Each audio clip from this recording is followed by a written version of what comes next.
Sarah quickly got ready to leave. Alan gave her a rare morning hug goodbye. As his hand moved down her back, he noticed something strange. She wasn't wearing any underwear. But this time, it didn't turn him on. Alan lifted her skirt and asked, almost shouting, "Sarah, why aren't you dressed right?" Sarah stepped away from him. "You'll understand everything tonight," she said and rushed out the door. Alan stood there, shocked. Then, he grabbed his phone from the kitchen table and sent a quick message, "Alan, she's gone. Looks like something big is happening today." Emma replied, "My guy will watch her." This all started 2 days ago when Alan was working the night shift and was called to a minor car accident. After ensuring the victims were stable, they took a brief break. Alan headed to the men's room. That hit him there. He felt a sudden, sharp pain. He let out an involuntary cry of agony, doubling over in pain. Emergency technician Brendan, hearing the commotion, rushed in. "Alan? What's wrong?" Alan was doubled over. Brendan peered in and grimaced at the greenish discharge in the urinal. "That doesn't look good at all," Brendan said. "You know what this means, right?" Alan nodded, still wincing in pain. "I understand that it's very delicate. I'll save it. Don't worry, Alan. Thanks, Brendan. I appreciate it.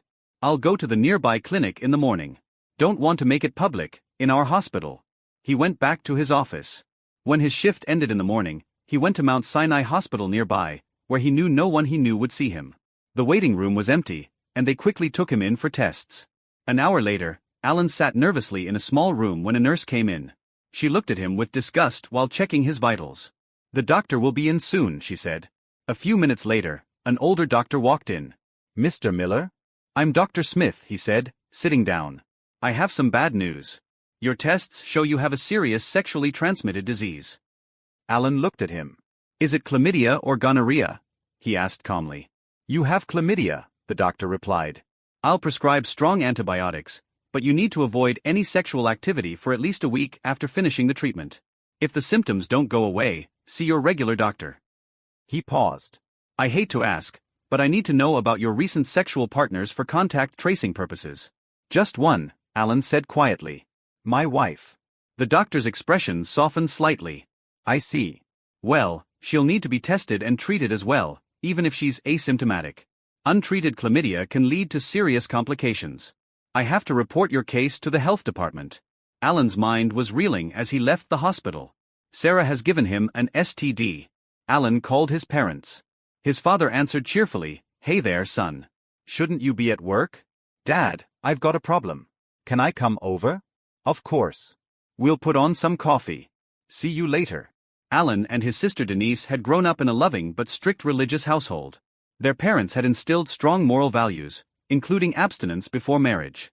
Alan had followed those beliefs closely and stayed a virgin until his wedding night with Sarah at 23.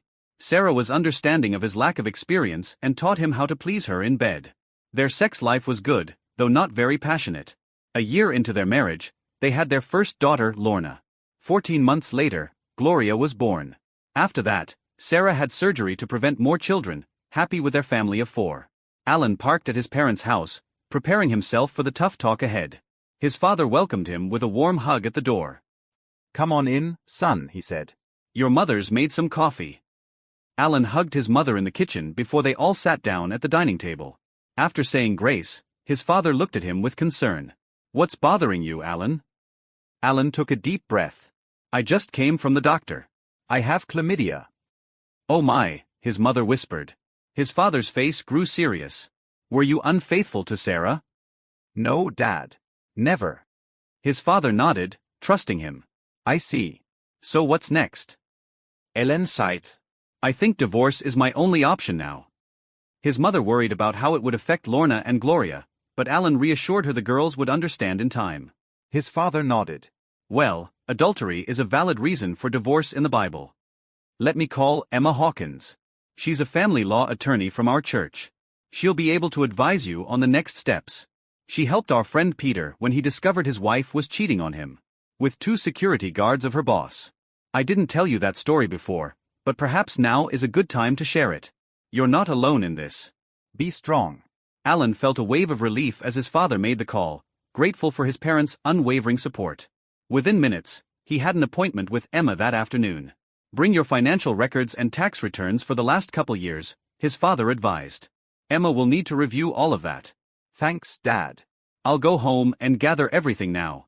His mother hugged him tightly before he left. We're here for you, sweetheart. This will all work out in God's plan. At home, Alan dug through their files, looking for the documents Emma would need. He realized that about 8 years ago, Sarah had insisted on filing separate tax returns. Now he understood why. Her paperwork showed big bonuses and commissions he hadn't known about, with almost $4 million hidden away. Alan's phone buzzed with a text from Sarah, "Working late tonight. Don't wait up."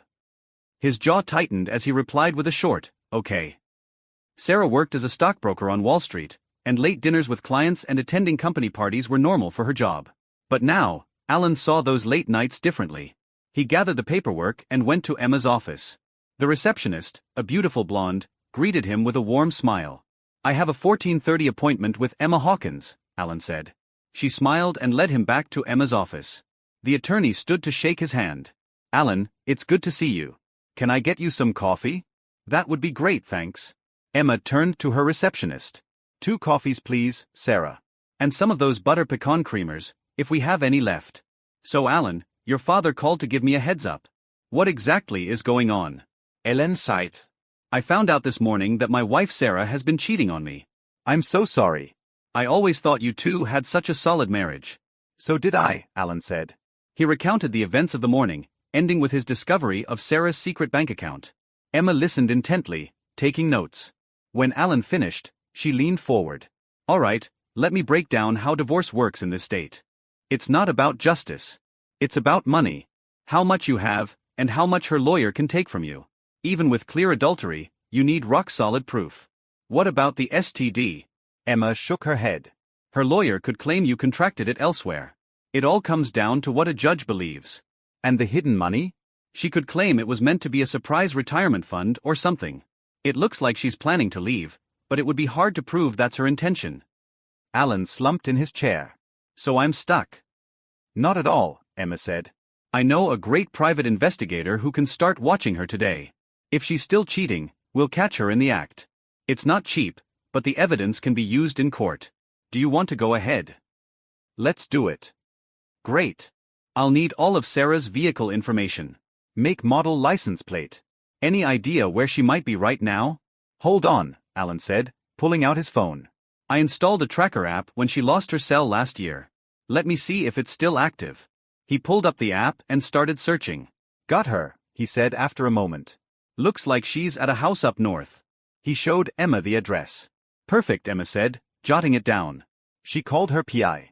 And emailed him the details while Alan waited anxiously. "All set," Emma said, hanging up. "We should know soon if anything's going on. Now let's talk logistics. You have 2 teenage daughters, correct?" "Yes, Lorna is 14 and Gloria is 13. Do you want to pursue custody?" "Absolutely. It won't be easy. Courts usually side with the mother, but we can try," Emma said. "Who's been taking care of the kids most of the time?" "Me for sure," Alan replied. "Sarah's hardly ever home in the evenings." "That's a good start." "Are you sure the girls are biologically yours?" Alan felt a bit offended. "Pretty sure." "Does that really matter?" "I'm on their birth certificates. I've raised them their whole lives." "I understand," Emma said gently. "But knowing for certain can help our case. Here's a lab that does quick, discrete DNA testing if you want to be absolutely sure." She handed him a business card. "What about your house?" "It's in a family trust. No mortgage." "Excellent." "That simplifies things. We'll still need to divide other assets 50-50. I'll give you a detailed checklist of everything we need to account for." Alan nodded, feeling overwhelmed. "Is there anything else I should do right away?" "Not at the moment," Emma replied. "We'll get the paperwork started, but let's wait and see what the PI finds first. Go ahead and start on that asset checklist though. Should I confront Sarah about the STD?" "Not a bad idea," Emma mused. "Tell her to get tested." "It protects you legally if you inform her," Emma said, handing Alan a checklist and a lab card. "That's all for now. Take care of these things, and we'll update you on what the private investigator finds." Her face softened. "And Alan?" "I know this is tough, but don't do anything impulsive. Things will get better." "Thanks, Emma," Alan said, shaking her hand. He paid the receptionist and left, stopping by the lab to pick up a DNA test kit. before swinging by the bank to verify the information about Sarah's secret account. Back home, Alan sat at the kitchen table, staring into a cup of coffee. Most guys would be drowning their sorrows in alcohol right now, but Alan had never touched the stuff. It was a family rule he'd always respected. Back to that morning when he was embracing his wife, showing no sign that he was aware of her cheating. He suspected that Sarah was about to make her move. Later in the afternoon, the front door burst open and his daughters came bounding in. Daddy, you're home. Lorna gave him a big hug. Are you okay? Gloria asked, "Why aren't you at work?" Alan sighed, "Can you pack overnight bags? You're going to stay with Grandma and Grandpa for a couple days." What's wrong? Did you and Mom have a fight? Not exactly, Alan hedged. Something's wrong, but we haven't fought about it. That might come later. Lorna's eyes widened with sudden understanding. You found out she's cheating, didn't you? Lorna asked. What makes you think that? Alan replied. Lorna looked down, feeling guilty. I've overheard some of Mom's phone calls lately. She giggles like a schoolgirl. It felt strange. Alan hugged her tightly. It's okay that you didn't tell me earlier, sweetheart. You can always come to me about anything, he said, pulling both of them into a warm hug. But first I need to swab your cheeks. DNA test? Gloria asked, eyeing the kid on the table. My lawyer's idea, Alan explained. You don't think we're really yours?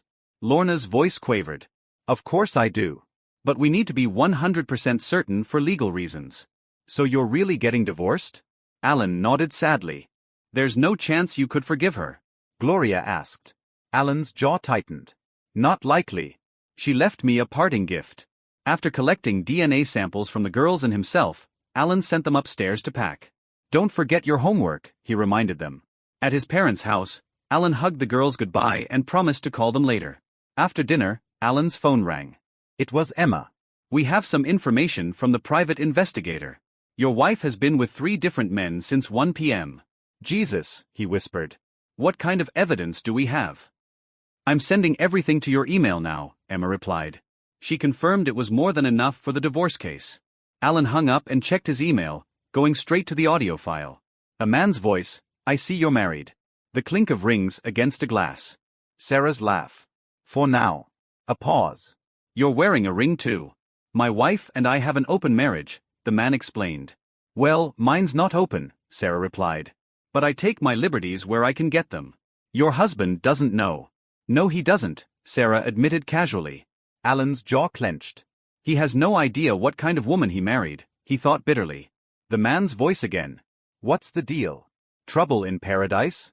Sarah's smug tone made Alan's skin crawl. He'd better be fine. I taught him everything he knows. You taught him? Was he a virgin when you got married or something? Believe it or not, Sarah replied. A total virgin. Can you imagine? He's a real goody two-shoes. Doesn't drink, doesn't smoke, doesn't even curse. He'd probably faint if I said damn around him. The man laughed. Sounds like a real square. Why do you stay with him? Do you love the guy? I guess sort of, Sarah said dismissively. He's good with the kids, doesn't ask questions when I'm out late. But God, he's so boring. The kids are his. Who knows? Who cares? Sarah replied flippantly. He thinks they are, that's what matters. What's next for you after that? Living it up, Sarah said gleefully. Maybe hit up some orgies. Retire somewhere tropical with my secret bank account. Who knows? Got any plans this weekend? I know a couple guys who'd be interested in joining us. Alan stopped the recording. He slumped back in his chair. 15 years of his life wasted on Sarah. His phone buzzed. It was Sarah. Hi, he answered flatly. Alan? Are you okay? You sound different. Rough day, he replied. I'm finishing up work. I got another big client. I'll be home in about an hour. And I'm still without underwear. Are you waiting? Sure. Love you, she said cheerfully. Me too, he replied before ending the call. He wondered if she noticed he hadn't said, I love you back, but he realized he didn't care. Alan printed out copies of the most damaging photos and sat at the kitchen table, preparing for the confrontation. 1 hour passed, then 2. Still no sign of Sarah. Growing worried despite himself, Alan called her cell phone. It went straight to voicemail. He left a message and sent a text. No response. Nearly 4 hours after her call, the home phone rang. Alan answered warily. Alan Miller speaking. Mr. Miller, This is Angela Barnes calling from Grace Hospital. Your wife has been in an accident. Can you come down here immediately? Alan's heart raced. Is she okay? What happened? I'm sorry, I can't disclose any details over the phone, Angela replied. Her doctor will speak with you when you arrive. Just ask for the courtesy desk when you get here. Alan pocketed the envelope of photos and raced to the hospital. At the courtesy desk, he gave Sarah's name to the middle-aged receptionist. She checked her computer and asked a colleague, "Would you please escort Mr. Miller to the ICU?" Upstairs, a police officer came over to him. "Mr. Miller, I'm Officer Simpson. I was called about your wife's accident." What happened? Alan asked. A motorcycle went between cars and hit her while she was crossing the street.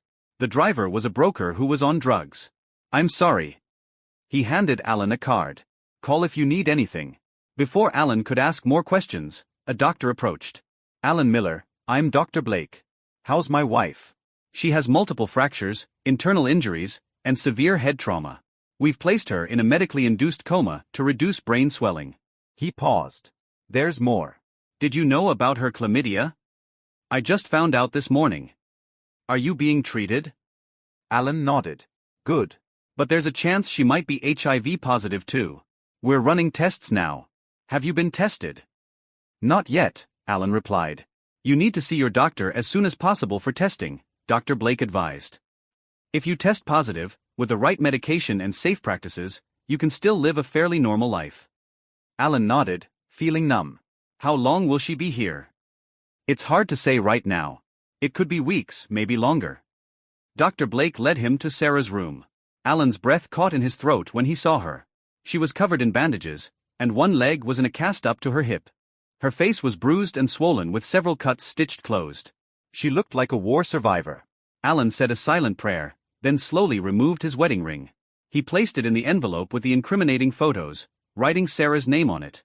"Nurse," he called softly, "can you make sure she gets this when she wakes up?" "Of course," the nurse replied, "just put it there on the tray." Alan took one last look at Sarah. Despite his anger, seeing her like this still hurt. He carefully removed her rings, pocketing them. "Goodbye, Sarah," he whispered. At home exhausted, he collapsed into bed. Over the next 3 weeks, Alan found a 2-bedroom ground-floor apartment with a garage for Sarah, paying the deposit and first 2 months' rent from her share of their accounts. He moved everything to the new place. 2 weeks after that fateful night shift at the hospital, Alan got the all-clear from his doctor. The physical pain was subsiding, but he knew the emotional wounds would take much longer to heal. 3 weeks after the accident, Sarah had awakened from her induced coma. Alan dropped Lorna and Gloria at his parents' house, explaining where he was going. Then he took a deep breath and headed to the hospital. As he approached Sarah's room, he spotted the doctor near the nurse's station. A man in a brown jacket holding a manila envelope stood nearby, clearly the process server. "How is she?" "She's awake, and her vital signs are stable," the doctor replied. "The antibiotics have cleared the infection. We're just keeping an eye on her now." Alan walked into the room, with the process server following quietly behind. Sarah looked up and noticed the open envelope Alan had left on her bedside table. "Hi, Alan," she said. "Sarah," Alan responded coldly. "I guess you all found out," Sarah said, pointing to the envelope. "Yes," Alan confirmed. "How did you know?" "You passed your illness to me. And yes, I followed you after that. I have evidence, pictures, video, audio. More than enough to prove infidelity." Alan nodded to the bailiff, who stepped forward. "Are you Sarah Miller?" he asked formally. "Yes." He handed her the envelope, took a photo with his phone, and said, "You've been served," before leaving the room. Sarah's face crumpled. "Couldn't even wait until I was out of the hospital." "No," Alan said firmly. "You wanted to run away. I just moved your schedule up a few years. Do the girls know?" "Yes. They're not your biggest fans right now. That's why they're not here. And don't worry about being saddled with them. I'm seeking full custody with some visitation if they want to see you. But right now, they don't want anything to do with you. I can't blame them at all." "And I guess you hate me too," she said. "How long will I be in here?" "The doctor wants to keep you for at least another week," Alan replied.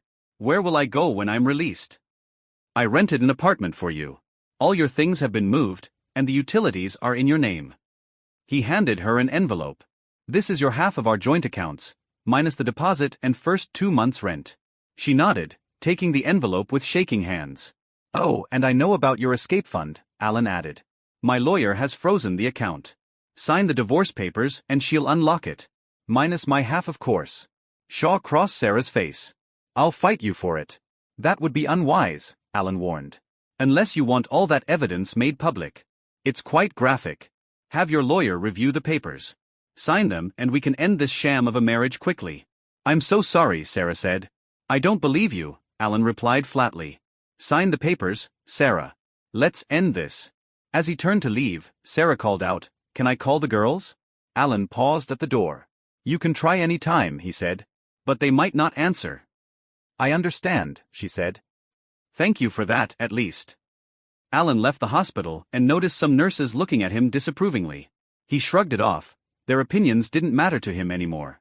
Epilogue. The divorce was finalized quickly. Alan tested negative for HIV, so he felt relieved.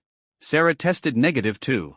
Emma gave him a check for $2 million, which was half of Sarah's secret account. Alan put that money into college funds for the girls. Life went on. The girls eventually talked to Sarah again, and she apologized. It took a year before they spent time with her again.